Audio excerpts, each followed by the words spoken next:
घर घर ढूंढे जाएंगे टीबी रोगी। क्षय उन्मूलन कार्यक्रम के अंतर्गत 23 नवंबर से 5 दिसंबर तक चलेगा अभियान।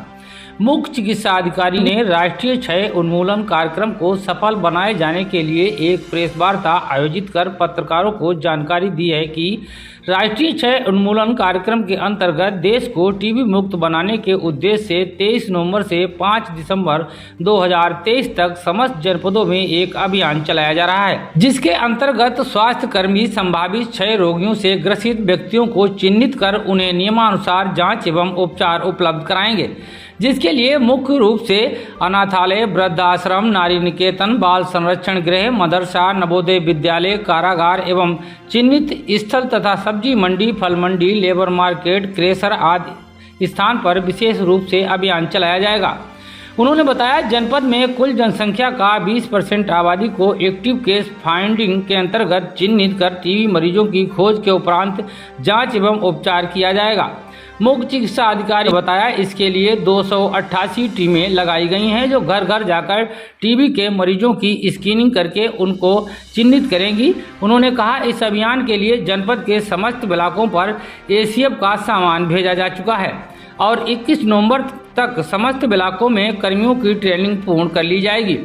22 तारीख को टीमें प्रचार प्रसार हेतु अपने अपने क्षेत्र का भ्रमण करेंगी, जो प्रथम दिन से 10 दिन तक लगातार जारी रहेगा।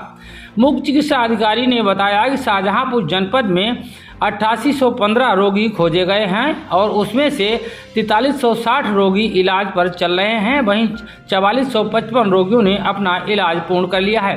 मुख्य चिकित्सा अधिकारी के अनुसार 4455 रोगी बिल्कुल ठीक हो चुके हैं। उन्होंने बताया, पिछले वर्ष 2022 में 9195 रोगी खोजे गए थे।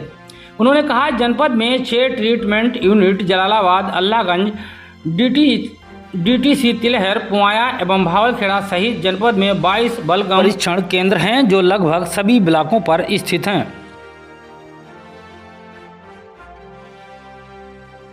23 नवंबर से और 5 दिसंबर तक जो है हमारे जो एक्टिव केसेस हैं टीबी के, उनको खोजने का अभियान चलाया जा रहा है। इसके अंतर्गत हमारी 288 टीमें और 60 सुपरवाइजर्स जो उसको सुपरवाइज करेंगे टीमों को, उनको लगाया गया है ताकि हम एक्टिव केसों को खोज करके उनका ट्रीटमेंट जल्दी से जल्दी स्टार्ट कर सकें।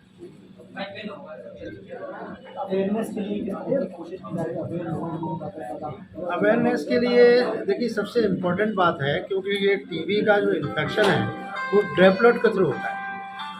वैन टू वैन इन्फेक्शन का एक ही वो है कि ये ड्रॉपलेट के थ्रू होता है। तो इससे हमें अक्सर जो भी जिसको भी काफ़ी दिन से कफ आ रहा है, तो उसको भी हमें ये अवेयरनेस करनी है कि भाई वो भी अपने मुंह पर रुमाल या कुछ मास्क लगा करके रहें ताकि ये इन्फेक्शन दूसरे लोगों को ना हो। ये बहुत इम्पोर्टेंट है। और जिसको भी 2 हफ्ते से ज़्यादा खांसी आ रही है वो अपने बलगम की जांच अवश्य करें। पिछले वर्ष जिन लोगों को लक्षित जो हमारे फेफड़ों को टीबी है, उसमें ये कि बुखार आता है और अगर 3 हफ्ते से ज़्यादा किसी को खांसी आ रही है तो हमें एक सस्पिशन के रूप में उसका स्पूटम एग्जामिनेशन अवश्य कराना चाहिए। थकान होती है और रात में पसीना आता है, ये कुछ सामान्य लक्षण हैं जो टीबी के रोगियों में पाए जाते हैं। जहाँ तक एक्स्ट्रा पल्मोनरी टीबी का प्रश्न है, तो जिस पर्टिकुलर भाग में ये टीबी होती है, कभी कभी हमारे पीठ में फोड़ा हो जाता है, कभी कभी यहाँ पर एक साइनस के रूप में भी टीबी होती है, कभी कभी गांठें बढ़ जाती हैं।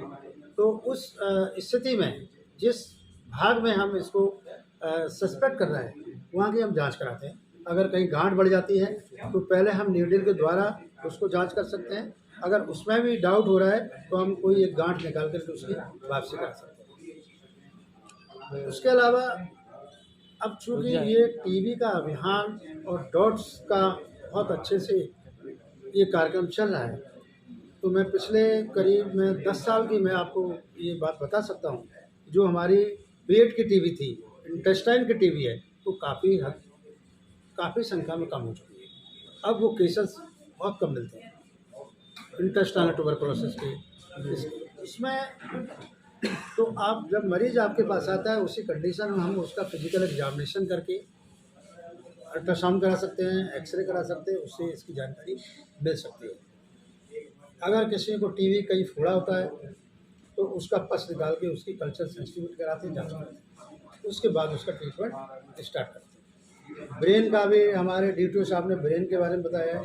तो कई बार पेशेंट जो इस तरह के होते हैं उनमें झटके आते हैं, वो झटके आते हैं।